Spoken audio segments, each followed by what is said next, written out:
Welcome to Torah Smash, the podcast for nerdy Jews, where our lives of Jewish learning collide with our love of nerd culture. In each episode, we discuss what we lovingly call a Torah Smash, which we have defined as a beautiful collision of one thing from the world of Judaism with another from nerd culture. I'm Ethan Lane Miller, and joining me today are Barack Malkin. RDY enjoying silver and gold. Okay. Hey, Guys. How's it going? What's up? It's been a minute. What a soft entrance for this. It's gonna be great. So, You'll be swell. You'll be great. I've got a topic for us today, which is good because I was scheduled to lead an episode today. Perfect. So I want to start this out with the Jewish text. Can I say, so far, this episode sounds like you've got nothing written in front of you. I have some stuff written I don't in front think of me. that's true, but it's just, you're like, hey guys, it's very cash, which is totally fine. It's just I'm amused. I can't wait for the episode. It's Torah Smash, the new vibe. Yeah. Look, Barack knows what's up. He and I are in between, we had one final due, and then we have another final due coming up. Oh, for Spurtus, yes. Yeah. Oh my gosh. By the way, I hope y'all attended the Spurtus open house a couple weeks ago where I was one of the featured speakers. It's a good time. Wait, what? When this Now, episode drops. The problem is, RDY, it's in our future, but in our listeners' past. Oh. Yeah. Anyway. Yes. So I did, a lot of searching to try and find the right quote, and I found one that I think fits this topic and also is even worth just kind of digging into on its own. But the quote is from Proverbs, chapter 16, verse 16, and it says, "How much better to acquire wisdom than gold? To acquire understanding is preferable to silver." I love it. It's great. There's so much to do with this. I have a scroll, and you guys can't see it, listeners. Sorry. I have a scroll that I got back in high school at a Nifty event that I've kept because I loved it so much. And this is probably one of the closest quotes, but nobody knows where it came from. Maybe somebody made it up, or it's a nice little quote. It says, "The highest form of wisdom is kindness." You've mentioned that before, and I think I've told you it. Somebody made it up. Yeah. I like it, but it's a hallucination. I like it from this, in this context of how much better to get wisdom than gold, and I think even better than wisdom is like kindness is the highest form of that. Yeah. This verse is a parallelism, which is very common in Proverbs, and a parallelism is where they say the same thing twice using different words. So better to acquire wisdom than gold, better to acquire understanding than silver. So knowledge is better than money. That would be a more literal way to interpret it. I go right to D&D because no one says to me, how much gold did we get? They always say to me, how many experience points do we get? Yeah. That's nice. That's so good. We'll a little later, I want to dive into wisdom versus intelligence when we're talking about D&D and stat lines. Yeah. And this quote. But I'll start off by saying D&D is not what I'm aiming for in the Smash. Is there a direction you're heading? Is this a movie, TV show, nerd concept, other pop culture thing? Nerd concept. A nerd concept. And it's not character creation. No, but I almost wish I had picked that. That's pretty good. Is it something akin? The other thing I was trying to think through was like logic and knowledge and like volcanisms in Star Trek. I'll give you a little sense of direction.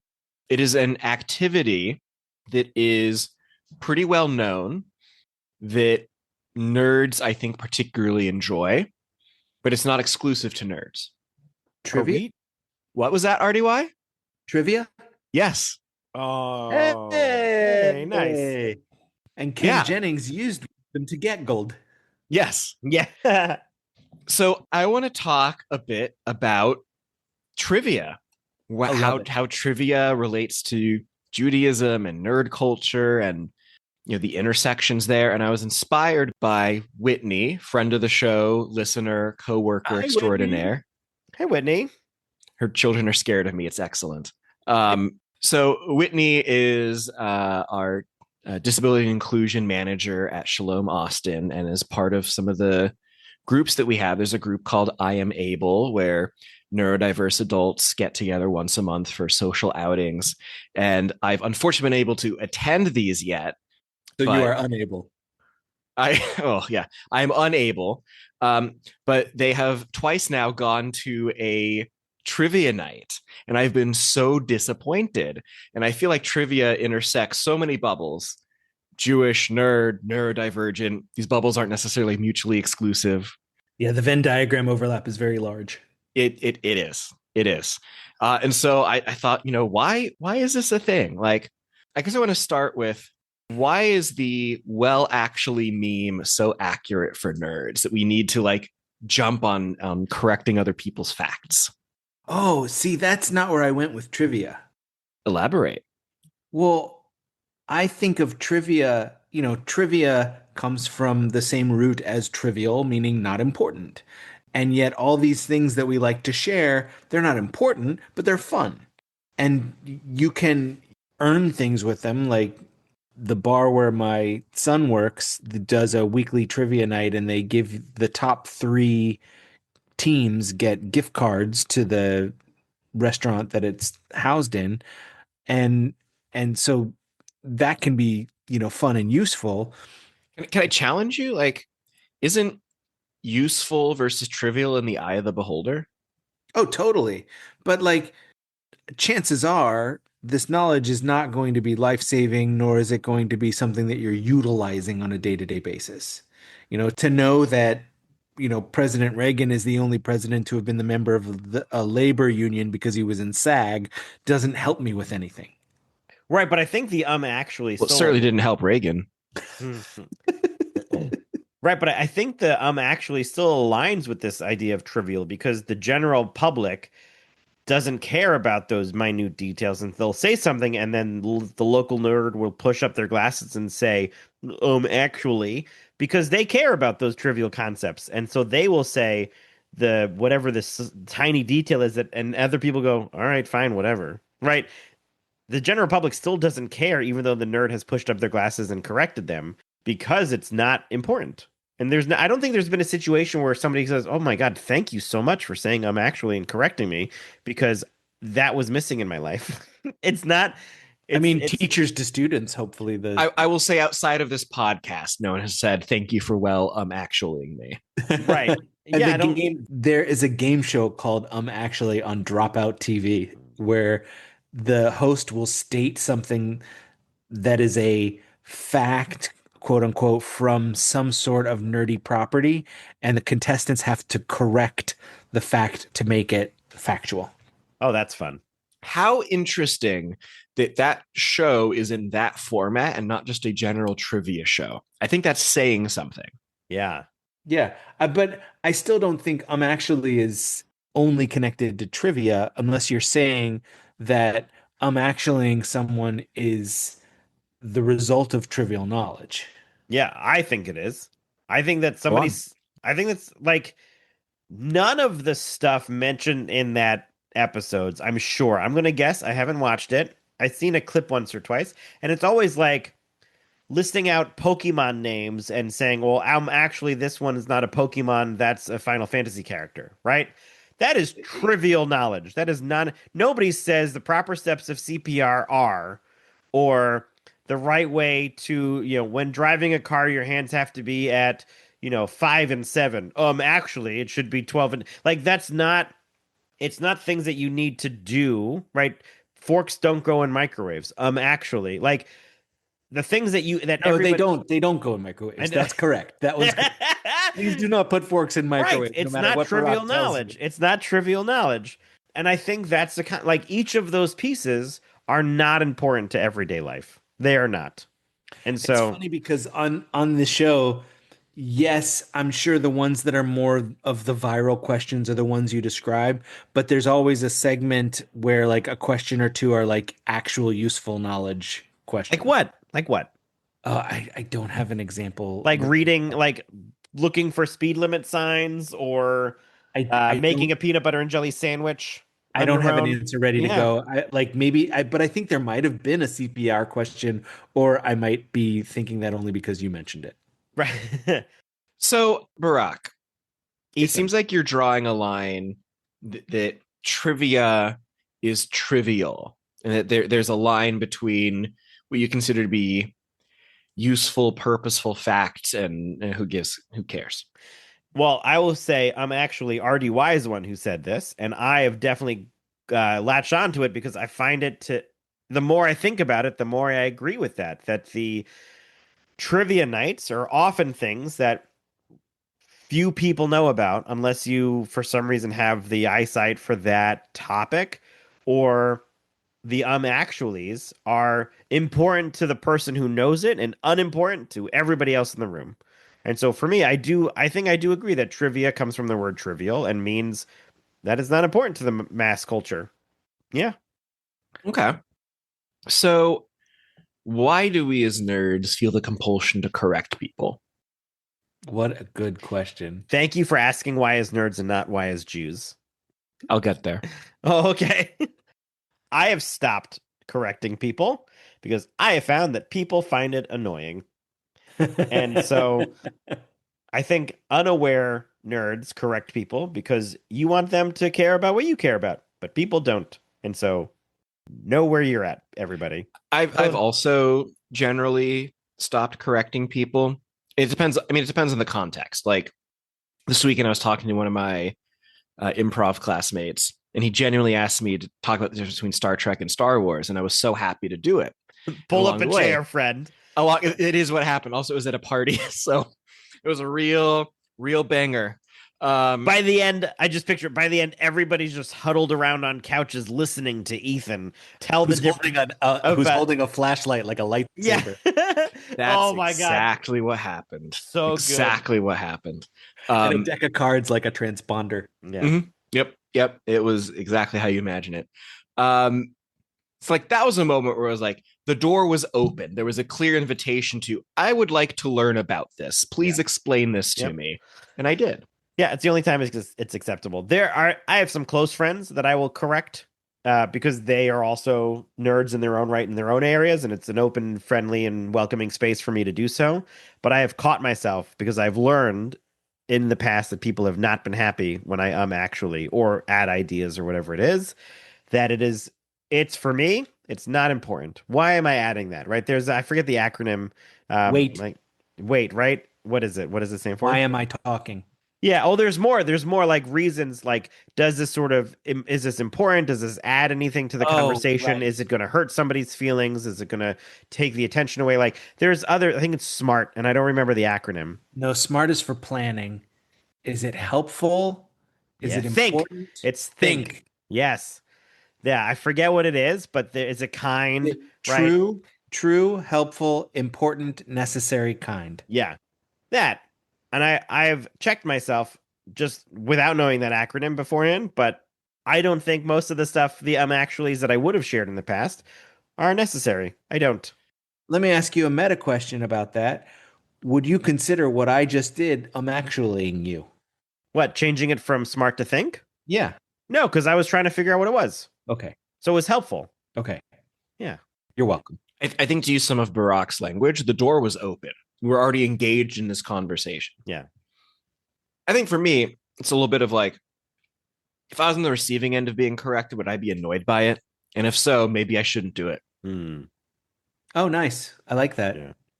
Do not do to your neighbor what is hateful to yourself. Yeah, a little golden rule-esque. Yeah. So this leads really well into my next question.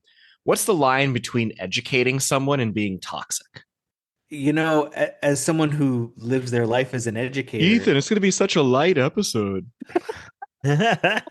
as someone who lives their life as an educator, it's a tough question because I feel like a lot of the time people are just by hiring me want me to tell them when I see things that they're doing that they could, I'll say, do better. I think I'll also say that's a pretty thick line because you've got a long way to go from annoying to toxic. I would agree with you. It doesn't feel next door to each other. That doesn't feel like a thin line between. I would agree with you on that. In that, man, toxic, it's you if you're teaching somebody and you turn to toxic, it's got to be bad stuff that you're teaching, like something that's going to infest them to do wrong or harm to somebody else. And so I don't even think that falls under this actually category of trivia. I think that is more recruiting somebody for some nefarious purpose for being toxic. I can't think of an actually that's toxic.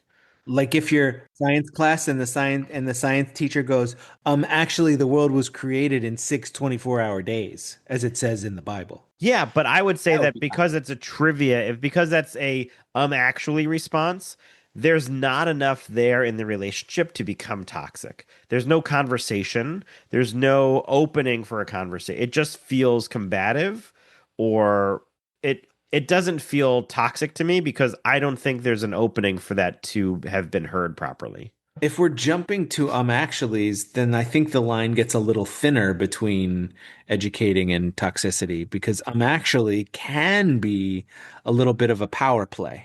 Sure. Right. Yeah. Like, oh, I'm actually, when you go into the mechanic, make sure you ask for blinker fluid, not just windshield wiper fluid.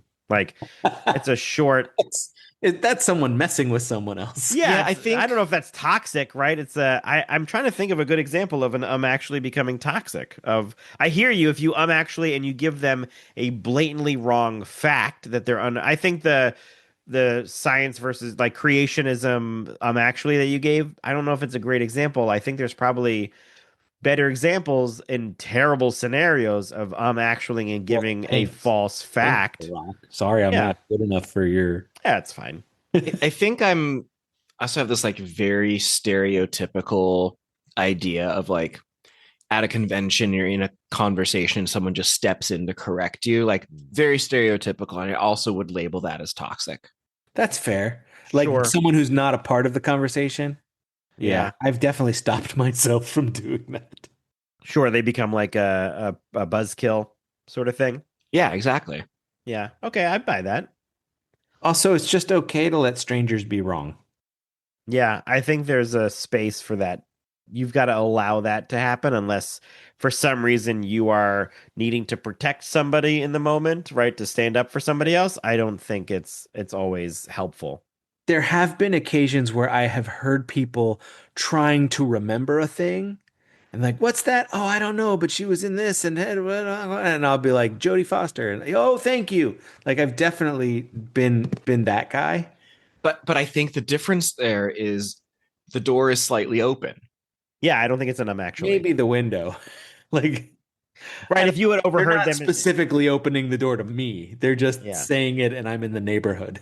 If they said the wrong actor's name and then you said, actually it's Jodie Foster, Yeah, that's where I would have been like, would they have been okay with that or not? And does it matter? Right? yeah. Okay. So when in Judaism do we actually people? Oh God, so much, so often. The Talmud. Isn't that where the rabbis are actuallying each other back and forth? Am I Yeah, I mean they're arguing. yeah. It feels like somebody says this thing and another rabbi goes, actually this thing. And another rabbi goes, actually this thing. Yeah, that does happen a lot. It's been happening a lot lately in the dapim in the daily page study Mm. that they'll well you might think it's this way, but actually it's this way, and here's an example of this way. Oh, but that changes the answer to this way. And what if there's this thing in between these two ways? And oh my Yeah. God, Drama in the rabbi Facebook group? no, on the page of Talmud. That's what he's calling. Are you Yes. calling the page of Talmud the rabbi's Facebook group? Is that not just the modern Talmud, the rabbi Oh, Facebook group? no, the rabbi's Facebook group that I'm aware of is only toxic. I am not a member. Although all of the rabbis who I know who listen to this are probably applauding that comment if they heard it. Mm. I will say, knowing our audience, probably. I'm also, When I tell people I'm not on Facebook, I get one of two reactions. I get the like, but you're missing out on all the things, or I get the I am so jealous of you. I Yeah. am firmly in camp too. I love it. It feels so freeing. Yeah. Okay, so RDY, there's a lot of actually-ing in the Rabbi Facebook group that you're not a part of. So I'm told. Okay, so you're told.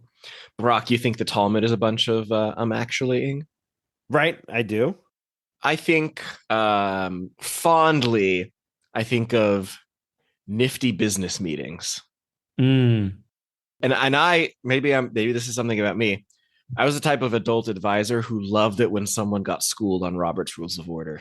I was just thinking about parliamentarians. Like their whole job is actuallying. Right, but it's for a purpose that the group is supposed to maintain that order. Right? So yeah, I get it is trivial, but important. Like it's not, oh man, is it still trivial then?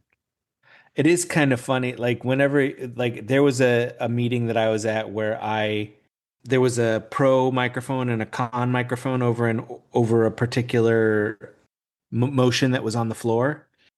And there was a huge line at the pro and nobody at the con. And I walked up to the con microphone and I said, I'd like to call a question."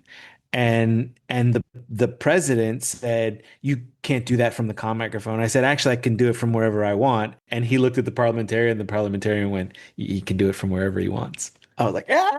That's great. So something I like about this quote, and I said it earlier, is it talks about knowledge and wisdom as being two separate things. In your mind, and RDY, you can bring out the D&D stat sheet. What's the difference between intelligence and wisdom? Well, intelligence tells you that a tomato is a fruit. Wisdom tells you you shouldn't put it in a fruit salad. That's probably my favorite part of the stat sheet for the tomatoes is that part. It's great. I also like the charisma as being able to sell a rotten tomato. Yeah. So what does that actually mean? I think knowledge is book smarts and wisdom is life smarts. Oh, that's a how- nice way to put it. That's how I like that a lot. Yeah. I've also said that intelligence is how well you take in information, and wisdom is how well you use the information you've taken in. Yeah. That I've feels met a- similar, yeah. Yeah, Can you have intelligence without wisdom or wisdom without intelligence? absolutely. Yeah. Tell me more. Think of someone who's like really, really book smart and knows all these facts, but can't communicate with friends. Elon Musk. Oh, yeah. I will, No, if I you- love it. I think that's a great real world example of someone with a high intelligence and low wisdom. I got to push back. Elon Musk is not intelligent. He's just rich, and we confuse the two. I don't here's the thing. Did I he will say start life rich? I don't know. I don't believe so. I don't think so. And Yes, I he did. His dad is loaded. Okay. But Yeah, I don't know think we enough can about him. I think we can think of like Bill Gates as maybe a better example. Yeah, but he has, I would say, Bill Gates in the 80s, but today he's become very wise. So wisdom is the stat you can increase. Okay, I buy that. and then you want somebody in the reverse, somebody who's wise but not intelligent. I would say someone who's like, I have one. okay. I don't know if this qualifies, but somebody like the Dalai Lama, because I don't know if he does a Yes. lot of like I think book he's- study. You think he's also yeah, I intelligent? think he does a lot of book studying. I think he reads a lot. I mean, Okay. he definitely. I don't know the guy, so I don't. I mean, So as I thought of this, I had a similar sort of thing where I could very easily name a lot of people who are intelligent but not wise. But I found it harder to go the reverse direction, people who are wise but not intelligent. It's got to be. I'm thinking of people who are charismatic and not intelligent, but that doesn't qualify as wise, right? They're not. That's not the same piece. yeah, but think of like a stereotypical old farmer who might not have access to all of the book learning that other people have had, but has worked the earth and really knows what is going to happen in the environment just by a gut feeling.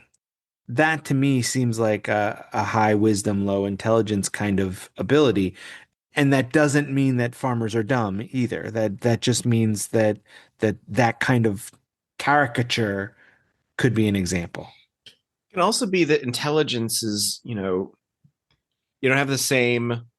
If we go with the intelligence is book smarts and wisdom is life smarts, not everybody has access to the same level of book smarts and education. Yeah. And some people don't need the level of education to be a successful, productive member of society that other people do. Some people also don't have the same life experiences that allow them to get wise, going back to Elon Musk. Yeah. So, what's your favorite nerd fact? Jumping way out to the other side of this conversation. I was looking up if there's any examples online of people with high wisdom, low intelligence. What'd you find? Different ways to build your D&D character. There's no examples of real world people with high wisdom and low intelligence. What about, I have one. I don't know if this qualifies. Silent Bob. From Oh, Jay and Silent nice. Bob, right? High wisdom, low intelligence. And Jay would be low wisdom, low intelligence. Yeah. Like I'm looking up and it shows, I don't know the show and I don't know the example that's here is this character from one of those Disney TV shows where they, some live in an apartment and these kids, whatever. And there's it's an older brother or neighbor character. I don't know who he is. And it's him and it says, I may be an idiot, but I'm not stupid. Huh. I think that is something that someone with low intelligence and high wisdom would probably say. Yes. Yeah. And so it's like, I'm trying to think that's where the Silent Bob came in of like, he doesn't say much, but when he does, Better listen. you better listen, right? So I don't know. The dumb person who's just wise, but nobody pays attention to them. There's a lot of those stereotypes of characters in films and TV shows. If we wanted, we could probably fish them out. Like I'm trying to think of other Butters from South Park, maybe. What about Fry from Futurama? Oh, you think Fry's wise? I wouldn't say he's wise. He's certainly more wise than he is smart. Yeah, I don't think so. I think a lot of times when we see characters on TV who are playing dumb, those actors are very often some of the smartest people. Right. I think that makes this hard to think of. Okay. I'm sure it's always like the lovable doofus, right? Character that is the low intelligence, high wisdom. Because one of the reasons you love them is because they do the right thing by their heart, right? And I don't know if that's necessarily what I'd call wisdom, but I think life experience tells them treat people right and do the right thing, go by your gut.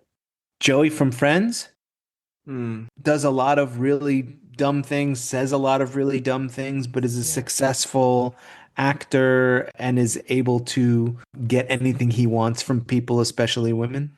Yeah. Sloth from the Goonies. Interesting. Right. Given the opportunity, he made the right choice. Yeah.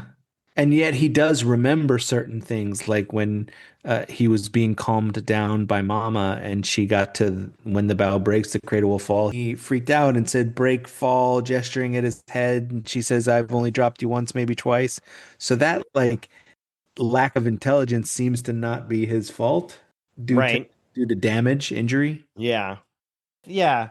Now I'm thinking of like the big lovable brutes, right? In all the movies. And I think, not Fennec. Who's the large guy from Princess Bride? Fezzik. Yeah. Right? Low intelligence, high wisdom. He was rhyming granted, maybe he does have intelligence because his rhyming game was on point. I kept hoping you would give a line that ended in a rhyme that could rhyme easily in Andre the Giant's voice. Sorry. Yeah. Okay, great. So we found that hole of low intelligence, high wisdom. So I'll expand it. Do we have a favorite fact from nerddom or Judaism? Favorite little trivia tidbit? Such a wide world to pull from. Yeah. I think one of the things that I like this time of year, because as we're recording, it's the week where we're reading Bereshit, which is the very first parasha of the Torah, the very first Torah portion. And because it's the creation narrative and it starts with the 7 days of creation, I love to teach that the week is the only calendrical unit of time that does not have relation to something a planetary body does one time. So different from a day where the Earth rotates one time, a month where the moon goes around the earth one time, or a year where the earth goes around the sun one time. A week is either a multiple of seven or a quarter of one of these divisions. But the reason that we divide our time up into weeks is not from planetary movements, it's from the Bible. It's such a big question for a small answer, and I can't come up with something that's like, if I passed by you and you were talking about something I was passionate about, I would probably actually you. Here's one. I'll give one to RDY. There was an episode many moons ago. I don't remember what it was, and you corrected me that it's not Settlers of Catan, it's Catan. Yeah. And I will correct you that it was Settlers of Catan, and they officially changed their name. And I can show you the box that I have when I started board gaming in the other room that shows Settlers of Catan. It wasn't a Mandela effect, it was the actual thing. But today it's just Catan.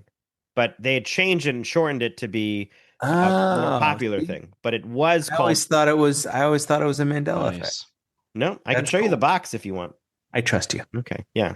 There's a little fact. People think it's just Catan, but it's Settlers. They just did it to the Quacks of Quedlinburg. They just renamed it Quacks. Well, it is Catan, but it was Settlers of Catan. Sure. Right. Yeah. Right. It was Um, B'nai B'rith Youth Organization. Now it's just BBYO. That's different because it still stands for B'nai B'rith Youth Organization. There's a technicality in some of these acronyms that have changed that officially it doesn't stand for it. Like it's just the acronym, but because they don't refer to themselves, that's an example where the name changed officially. And so it's just BBYO. And yes, it did officially stand for that, just like Catan stands for Settlers of Catan. Is like not No, an that's acronym. I think it's different when it's an acronym versus an abbreviation or a shortening. There are companies that have changed their setups where the acronyms don't mean Like the acronym anymore. like KFC. Right, Kentucky Fried Chicken, but it's just KFC, and they just use nobody says Kentucky Fried Chicken. They just think it's KFC. And that's a similar example of like, we know it means that.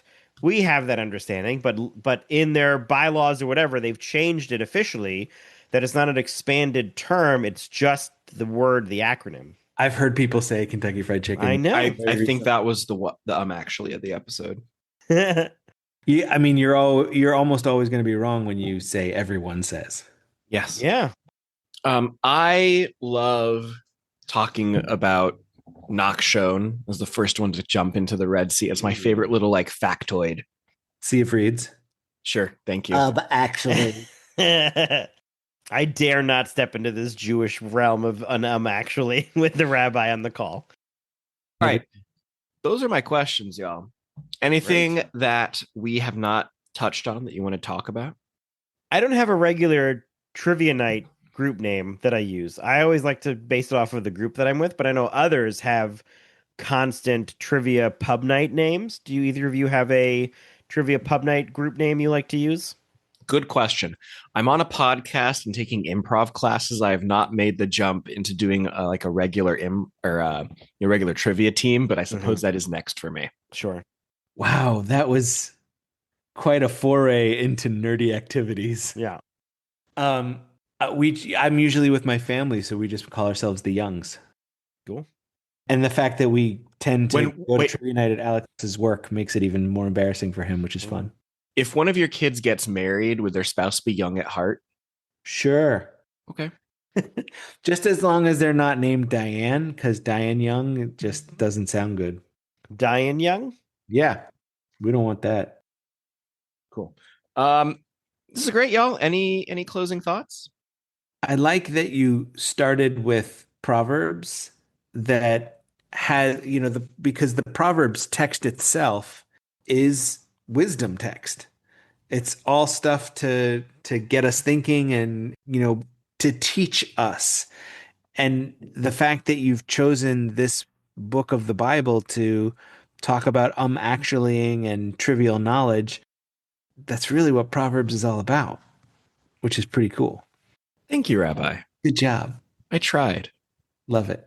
I'll also shout out my sister Elizabeth, who does a regular movie trivia night, which was part of my inspiration for this episode as well. All right. Oh, fun. Here's a bit of trivia. The a lot of aphorisms and familiar phrases that we use in English come from the Bible or Shakespeare. And you've heard pride cometh before the fall. That is 2 verses later from the verse that you chose. Look at that. If I scroll down a little bit, there it is. Thank you, Safaria. Love Safaria. Support Safaria, Torah Smash fans.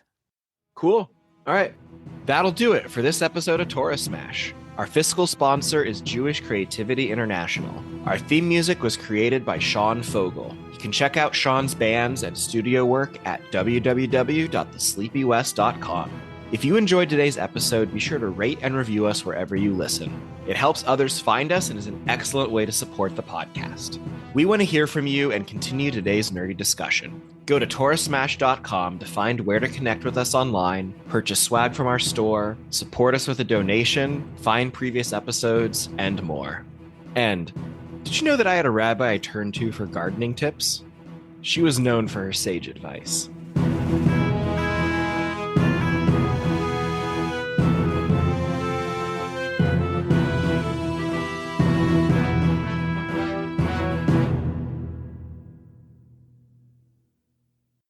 And then whenever you were ready.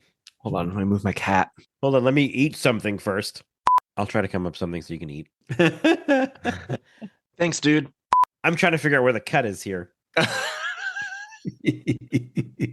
And Judaism says some people are wise. Judaism also says some people are otherwise.